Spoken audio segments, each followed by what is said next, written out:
यो। नोआमी भन्ने एक स्त्री थिइन्। उनको एक श्रीमान हुनुहुन्थ्यो र उनका 2 छोराहरू थिए। उनीहरू यरुसलेममा बसोबास गर्थे, यरुसलेमको बेथलेहेममा बसोबास गर्दथे। र जब त्यहाँ अनिकाल पर्यो तब उहाँहरू त्यस ठाउँबाट बसाइसराई गरेर मोआब भन्ने देशमा जानुभयो। जब मोआब देशमा जानुभयो तब नोआमीको 2 जना छोराहरूको विवाह भए। तर केही समय पश्चात नोआमीको श्रीमान र केही समय पश्चात उनका 2 छोराहरूको मृत्यु भयो। त्यसपछि नोआमीले निर्णय गरिन् कि उनी आफ्नै देशमा फर्कने निर्णय गरेकी थिइन्। त्यसपछि के घटना भयो त हामी नाटकद्वारा हेर्नेछौँ।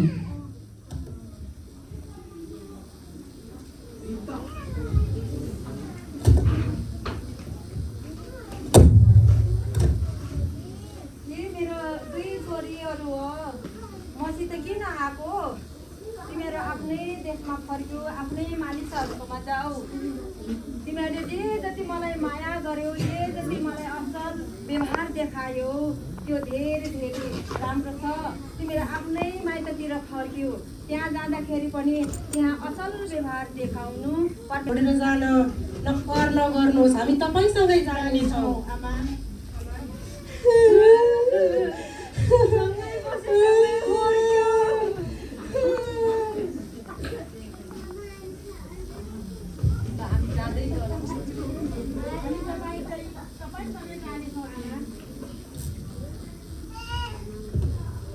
होइन, म त अब बुढी भइसकेँ। म बुढी भएकोले अर्को छोरो म जन्माउन सक्दिनँ है। जन्माए पनि त्यो जन्मिँदैसम्म तिमीहरूले पर्खन सक्छौ र? आमा, म तपाईँलाई सुमन गर्न चाहन्छु।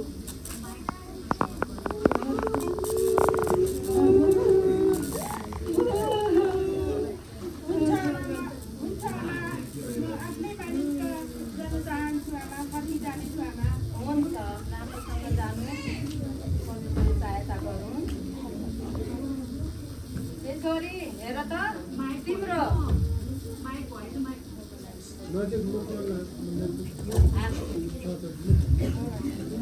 यो छोरी हेर त, तिम्रो बहिनी त आफ्नै देशमा फर्केर गए, आफ्नो देवी देवताहरूकोतिर फर्केर गएछ। तिमी पनि जाऊ।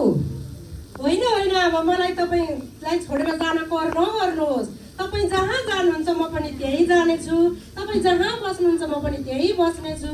तपाईँका परमेश्वर मेरा परमेश्वर, तपाईँका मानिसहरू मेरा मानिसहरू हुनेछन्। यदि मृत्युले बाहेक हामीलाई अरू कुनै कुराले छुटाउँछ भने परमप्रभुले म माथि कडा व्यवहार गरून्। हामी जाउँ त है। हुन्छ, हामी सँगसँगै जानेछौँ। हामी बेथलेहेमतिर आउँछौँ।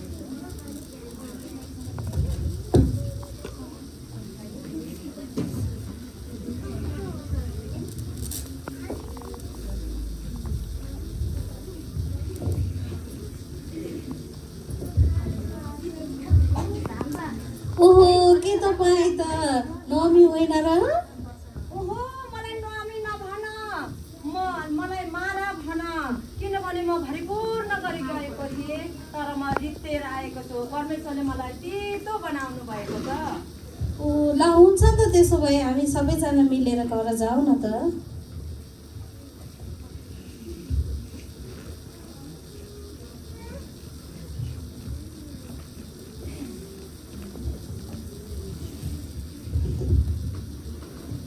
हुन्छ, यसै गरी हामी सँगसँगै सासु बुहारी भएर चाहिँ हामी बेथलेहेममा आइपुगेका छौँ। हामी बस्नेछौँ।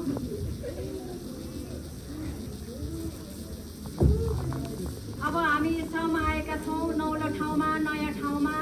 हामीसँग केही खाने छैन, अन्न पानी छैन, अनि आरी डालोहरू पनि बित्ती छ। के गर्ने होला, कसो गर्ने होला, के खाने होला? छोरी, तपाईँ चिन्ता नगर्नुहोस् आमा, अहिले जौको कटनी भएको समय रहेछ। म माथि कसैले दया गर्लान्, त्यसको पछि म चिलाबारा बटुल्न जाउँ त? हुन्छ छोरी, जाऊ छोरी। हुन्छ, हस् आमा, म जानेछु।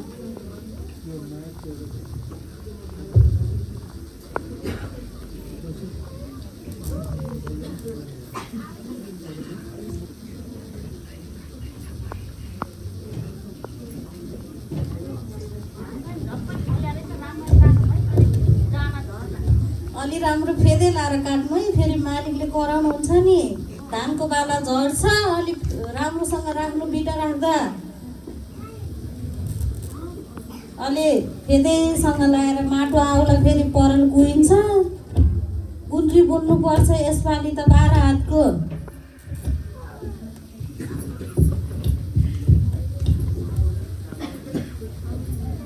माटो नलाइकन गर्नु है।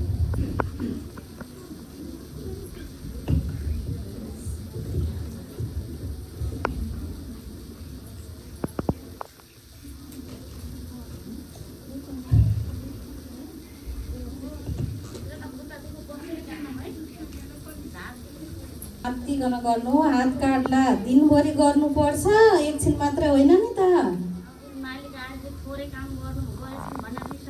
धेरै मात्रै देखाएर हुन्न नि त, काम भनेको त पाएको गर्नुपर्छ।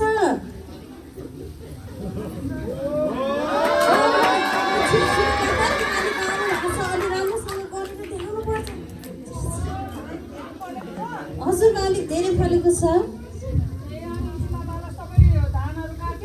काट्दैछौँ। हजुर ल परमेश्वरले आशिष दिनुभएका होस्। तपाईँलाई पनि परमेश्वरले आशिष दिनुभएको। ओहो पछाडि चाहिँ को हो नि? ऊ त मोआब देशबाट आएको नोआमीको बुहारी हुन् नि, रुथ। हजुर छोरी सुन त,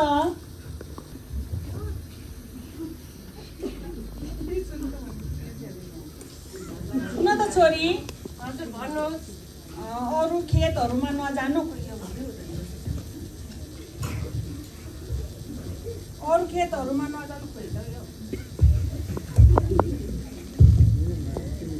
अरू खेतहरूमा नजानु मेरो छोरी।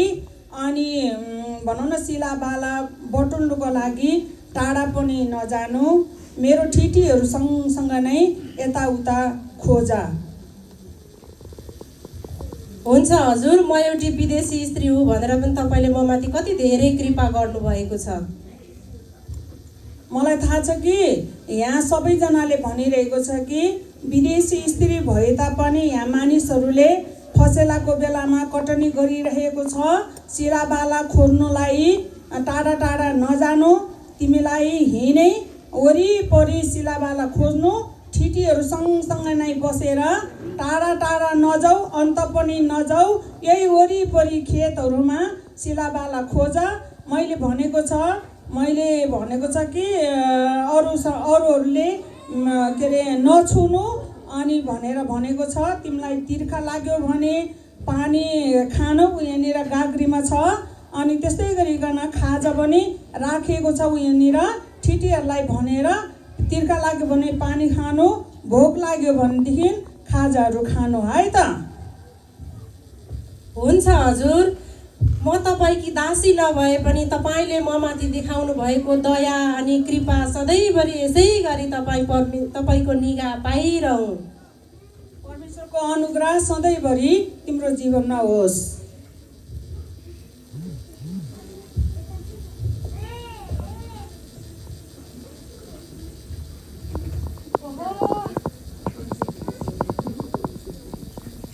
मेरो छोरी कहाँ कसकोमा सिलाबाला टिपेको होला, भोक लाग्यो होला, पानी तिर्खा लाग्यो होला,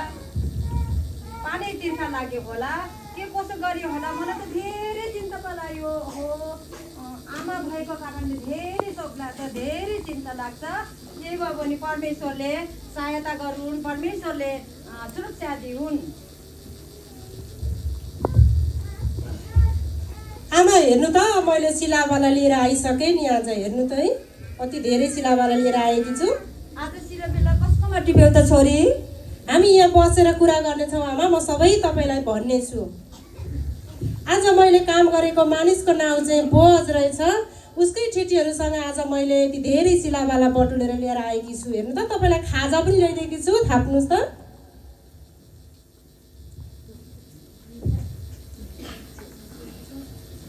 अब खालामा धान कहिले झार्ने हो त छोरी? आज राति नै उहाँको खलामा धान झार्ने कुरा भएको छ आमा। त्यसो त बोअज त हाम्रै नाता पर्छ, हाम्रै छिमेकी पर्छ है, हाम्रै मानिस पर्छ। त्यसै कारणले त आधा राति नै खालामा उहाँले धान झार्दै हुनुहुँदो रहेछ।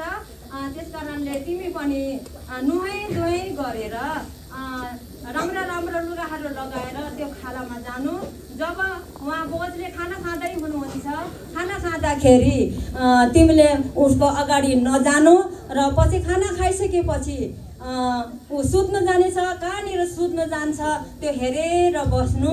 अनि हेरेर उहाँ गइसकेपछि उहाँ सुत्नुहुन्छ, त्यो ढल्केर बसेको खुट्टानिरको त्यो कम्मललाई तानेर आफूले ओढेर त्यही खुट्टानेर ढल्केर बस्नु। हुन्छ आमा, हजुरले जे भन्नुहुन्छ म त्यो गर्नेछु।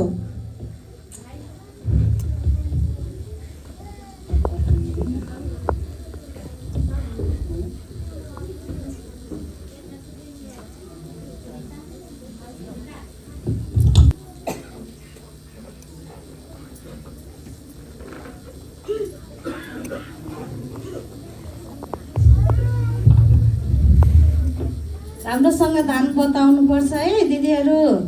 फेरि धान भुस भयो भने त मालिकले कराउनुहुन्छ नि हामीलाई। फल त पोहोरको भन्दा यसपालि त बर फलेको छ।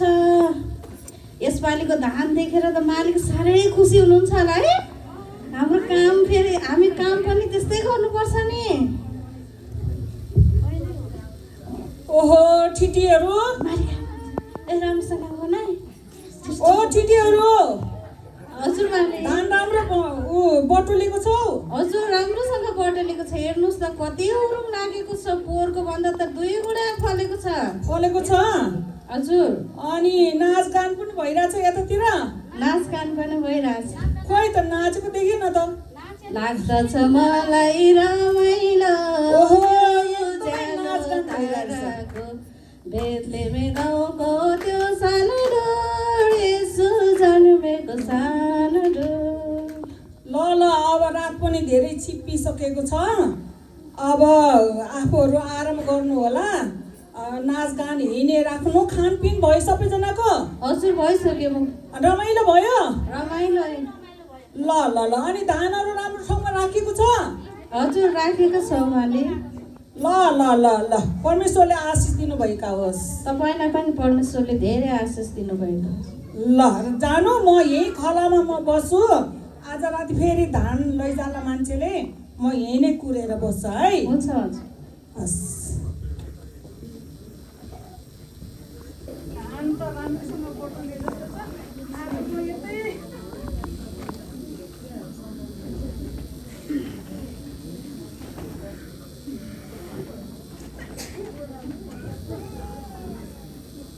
सुत्नु पर्ला।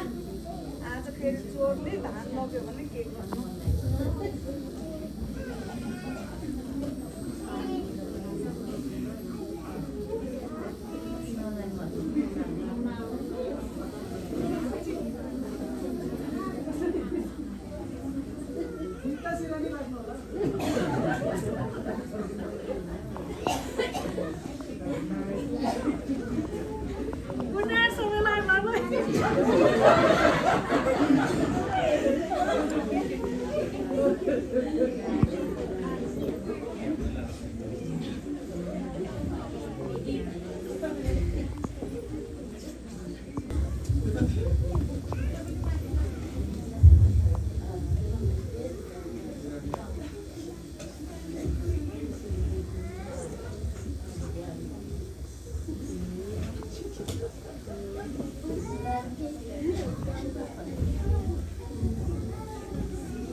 म तपाईँकी दासी रुथ हुँ। अब तपाईँको खास्टो मलाई दिनुहोस्, किनभने तपाईँ हाम्रो नजिकको छुटकारा दिने नातेदार हुनुहुँदो रहेछ। म खास्टो ओढाइदिन्छु। आज राति यहीँ नै सुत्नु। अनि भोलि बिहान रिमरिम उज्यालो हुँदाखेरि कसैले पनि थाहा नपाओस् यहाँ खलामा चाहिँ कुन चाहिँ ठिटी रहेछ भनेर कसैले थाहा नपाओस् है। हुन्छ हजुर। हुन्छ ल सुत्नु।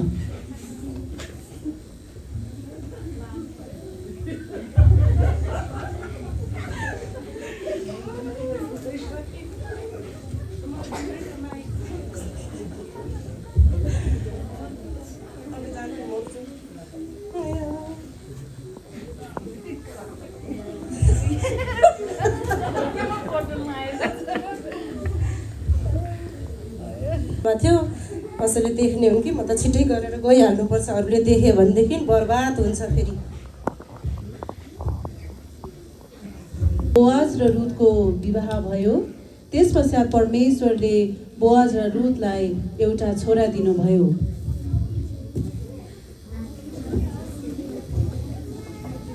परमेश्वरलाई धेरै धेरै धन्यवाद होस्। परमेश्वरले हामीलाई धेरै अनुग्रह गर्नुभएको छ। हेर्नुहोस् न, यो नाति त म जस्तै रहेछ, ट्याक्रक्क है। हातखुट्टो पनि मेरो जस्तै छ, आँखा पनि मेरो जस्तै छ। परमेश्वरलाई धेरै धेरै धन्यवाद होस्। ओ आज त रुथले के अरे नमीले छोरो पाएको छ अरे नि, हेर जाने हो नि कस्तो पाएको छ होला है। ए ओहो, नमीको त कस्तो राम्रो छोरो भएछ, ठ्याक्कै नमी जस्तै रहेछ, काटी कुटी पारेको। हो नि, परमेश्वरलाई धेरै धन्यवाद छ। परमेश्वरले रुथलाई अनि मलाई यति ठुलो आशिष दिनुभएको छ। आइन्दाको दिनहरूमा उसको नाम ओबेद राखिनेछ।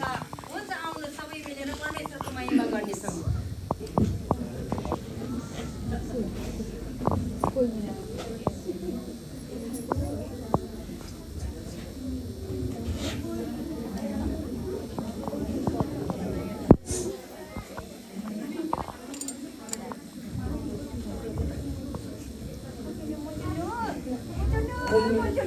धन्यवाद येशू, धन्यवाद येशू, धन्यवाद येशू मेरो मानदेखि।